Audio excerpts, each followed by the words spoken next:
birth to remarkable success stories of individuals who found courage and thrived in life.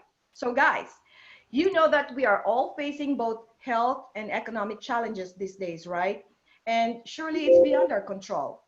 Many are hurting, many are wounded, many are losing hope. So I summon every one of you here with us today. So please do something, anything, small or big, but something that we could do to inspire and give hope to the many. You know, say a warm hello or a positive note to someone, because most people are feeling isolated these days. No one to talk to, no one to run to. So let us be there for them. Use our social media tools to reach out to people. You know, don't worry about what people think. Don't worry about being perfect. Nobody is. So just find a good reason to fight for something. Be the voice for the voiceless. Remember, it's the pursuit that makes a difference, which is our topic for today. So tonight, we are so blessed to have a remarkable human being. Her name is Rosie Paulsen. Actually, she and I met through a common friend, Sabrina Protic, who is also an author. Yeah. She wrote a book, Growing Ageless, Think Young and Live Younger. Think young and live younger. So check it out, you guys. I love these women. Yes. I met them because lately I just decided to expand my friendship horizon and Mhm. connect with amazing ladies who found their causes, good causes. And that's why we are blessed to have my special guest for tonight. Wow, this lady is an amazing, has an amazing and powerful story, you guys. Rosie Paulsen, the name to watch. Thank you. Originally from Ecuador, Yes, yes, Ecuador, experienced South an America. impoverished life like I did, but I would like you to hear her fun story when she was actually 12 years old when she went to visit United States, and how she wanted to the desire to meet this man called Jesus. Yes. So, but yeah, but let me read her current bio right now.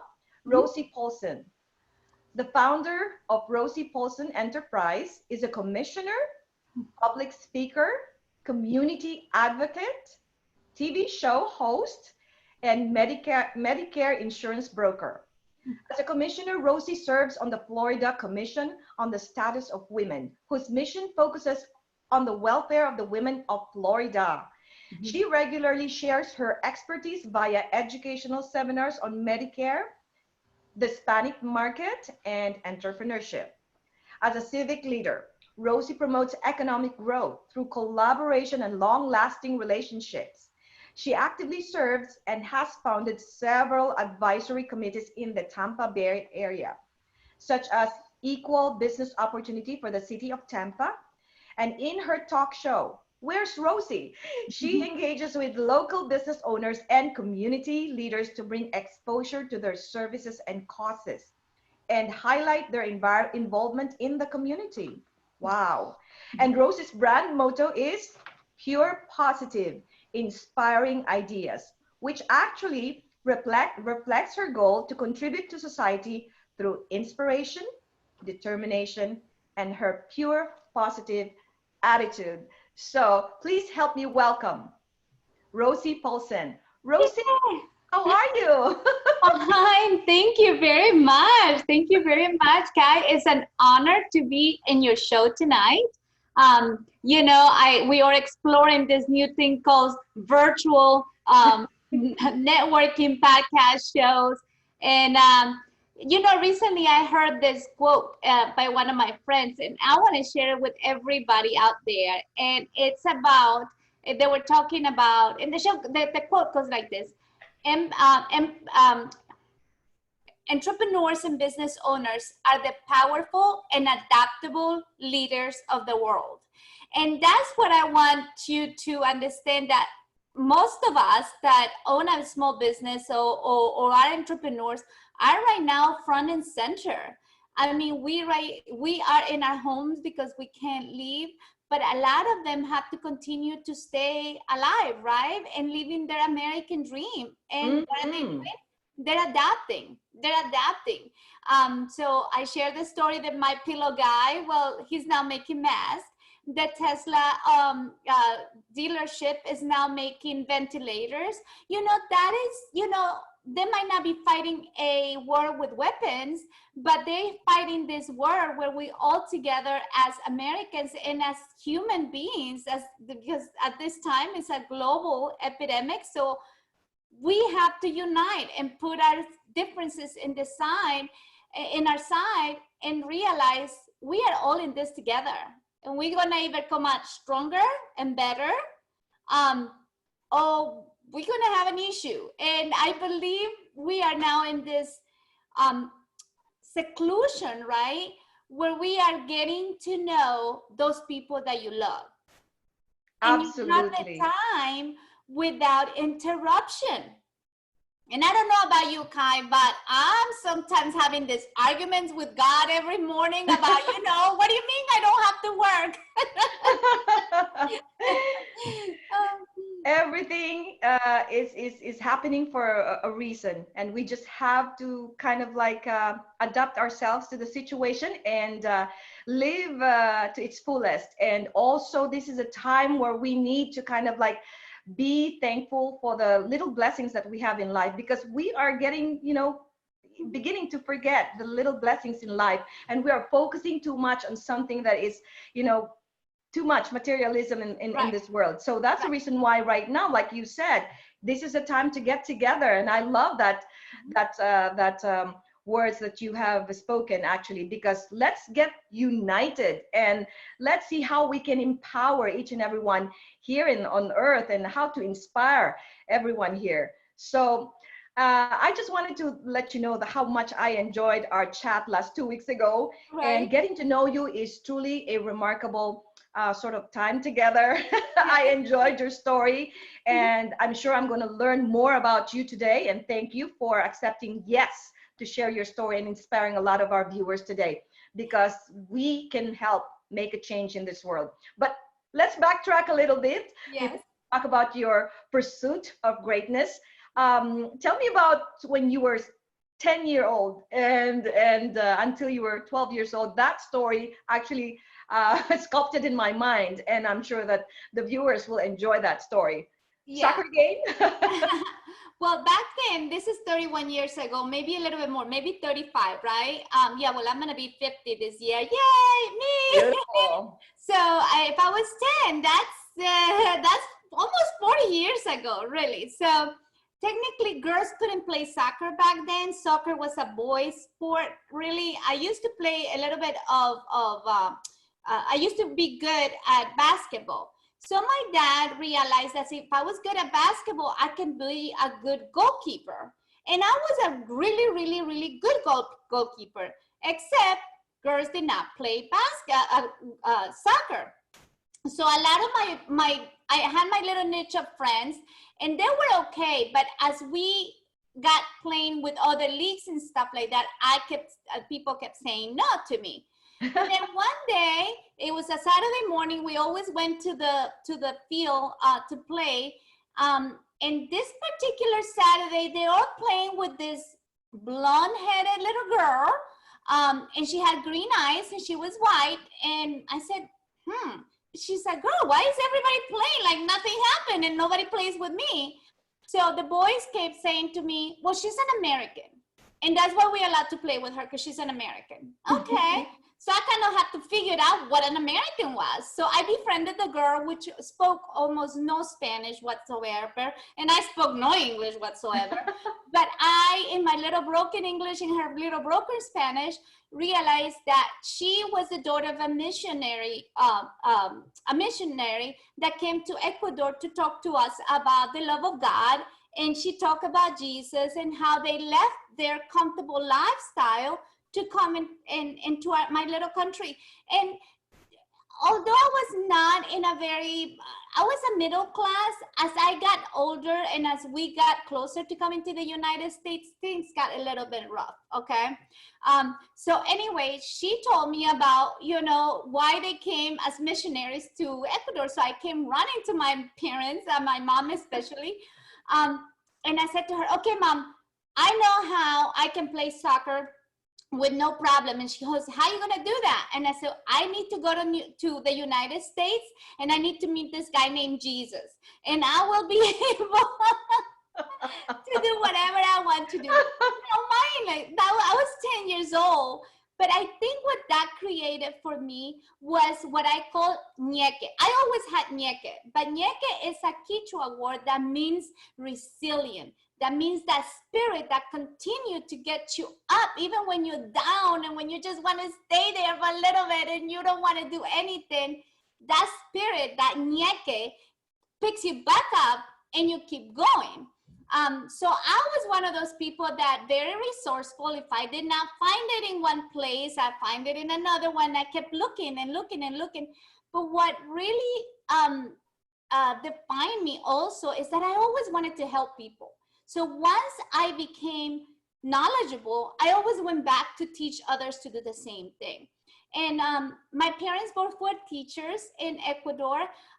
So although we, like I mentioned at the very beginning, we were middle class, as we were growing up, things got a little bit harder. And that's when my dad says, okay, we need to go to the United States. But the reality is at 12 years old, as a gift, and my parents with my grandmother made a huge effort to take me for the first time to visit the United States. So I came to Florida, I came to New York at that time where the Twin Towers still was up there.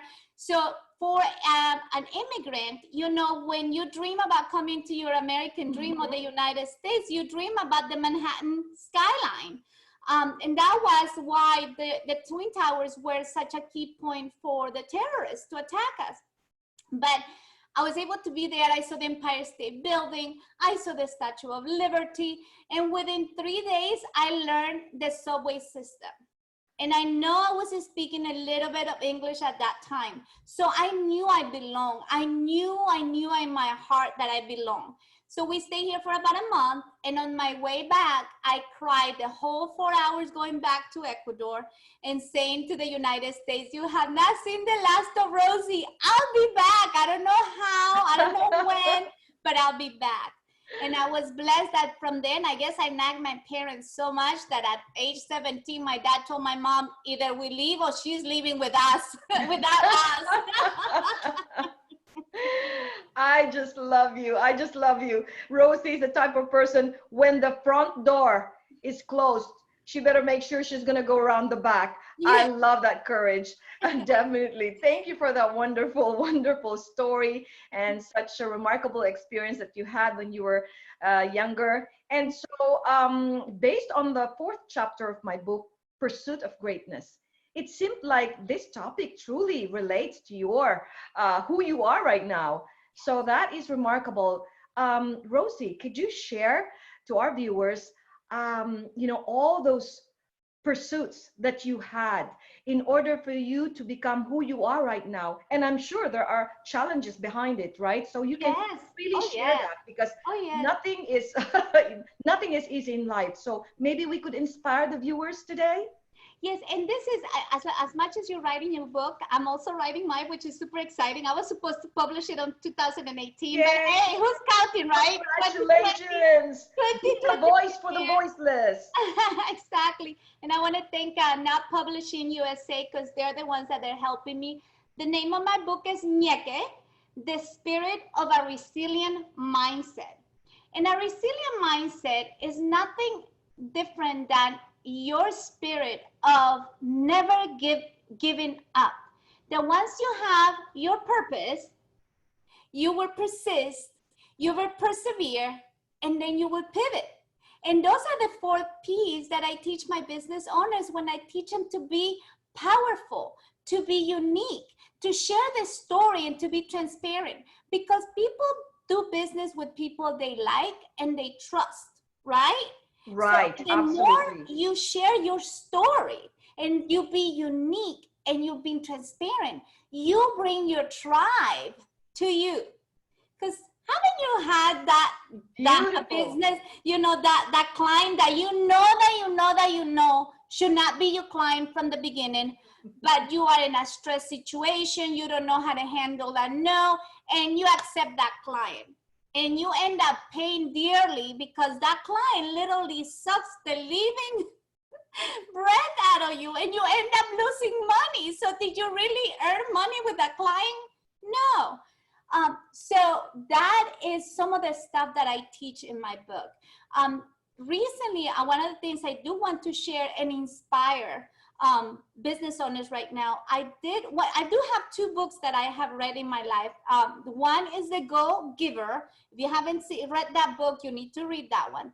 But before this situation and this pandemic, I read The Miracle Morning. And The Miracle Morning teaches you about 6 things that you should try to do every morning to kind of keep you disciplined. And it's just a routine that if you start early in your day will go in a positive way because your things are done. And I'm telling you, Kai, I think that that's the only reason why I'm saying right now, because a social butterfly like me, I'm already tired of my husband, okay? I love him dearly. However, I'm done. Like, I need other bodies. I need other people. I need to talk to my friends. I need to hug him and kiss him. And now I cannot even do that. So I always tell people, I compare myself like the girl from the Jean Grey from the X-Men, where she goes and does this paths of destruction. That's literally, if I kiss you and hug you, that's what I'm going to be right now because, you know, of this because of this virus. So I either can look at the positive thing or look at the negative thing. And I do believe that God put that book in my path in September, and I was able to create my habits, my morning habits. And that has been what it kept me sane through this stuff. And there's 6 things that you, really quick, if you haven't read that book. So you start with either, in my case, is praying or silence. Some people do meditation. You do some reading, you do some writing, you do some exercise, you do your affirmations. There's one more. Okay, so reading, writing, affirmation, visualization. So you know that book, that vision board that you do in the morning. So you either can do it 1 minute, 5 minutes, 6 minutes. The book tells you to start with 6 minutes, but people enjoy this so much that they do 1 hour or whatever. But at least it gives me the sense that I'm a little in control, although I'm not in control. Because at the end, God has taken all my control away. And even though I'm complaining, I am submitting because he knows my heart and he just wants me still at this moment. And if I can share this with any of you watching, listen to God. He loves you so much. He sent his only son to die for you. If you don't know who Jesus is, I would love to introduce him to you. But he is reaching out to all of us. We put God in the back burner. And he's saying, no more. I love you so much. I cannot let you destroy yourself. So I'm going to take all your idols away. And I'm going to put you with the people you love the most, so you can search me and find me. So if that encourages you right now, look for him. You will not be disappointed. Wow. Rosie, oh my God. You are moving me right now the same way you have moved me in our conversation 2 weeks ago. You are a beautiful person inside out. And thank you for being raw. Thank you for being real to our viewers, because, you know, we needed to hear that. We needed to hear your heart. You are a true lion at heart. And that's, you know, that's truly remarkable. We are calling each and every one of you guys to unleash that lion inside of you. You know, we need you to have a voice, because like Rosie, see, anybody can do remarkable things. It's the pursuit that makes a difference. It doesn't matter whether in the beginning you're not perfect, you won't achieve a lot of, great things. You're going to stumble and make mistakes, but it's just like a diamond in a rough, right, Rosie? You become better and better and better. What a beautiful story you have right now for all of us. And I'm just so, so proud that, I have you as my special guest. And I wish that we could talk longer and longer and longer, but, we are running out of time right now. But I want to ask you one last question. If you could please share a great wisdom to all of our lovely viewers today, parting words, so that they can be inspired before we say goodbye. Just understand that you are fearfully and wonderfully made. You are not a mistake. You are unique, and you are the only one in this earth that was created to do what only you can do. Find your purpose. If you haven't found that, you just living. You're not living with a purpose. Find your purpose. Start with a DISC assessment if you haven't done that. But to learn more, just look at Kai's book and look for my book. And we would love to teach you and empower you to find what you were made to be, your purpose. Without a purpose, you're just living. You need to live life to the fullest. Absolutely remarkable. And once again, Rosie, Ñeque, the Ñeque. book called Ñeque. And Yes. what's the subtitle of your book? The Spirit of a Resilient Mindset. Absolutely wonderful. Well, thank you very much, my lovely dear friend. And I shall be talking to you off the camera again and again and again. I needed your inspiration. Oh, one more thing, my website, www.rosiepaulsen.com. www.rosiepaulsen.com. You got that, guys? Well, thank you so much. And Rosie, have a nice, wonderful weekend, okay? Bye. Thank you, everyone. We love you. Again, Lion at Heart, discovering courage and greatness within. Thank you all.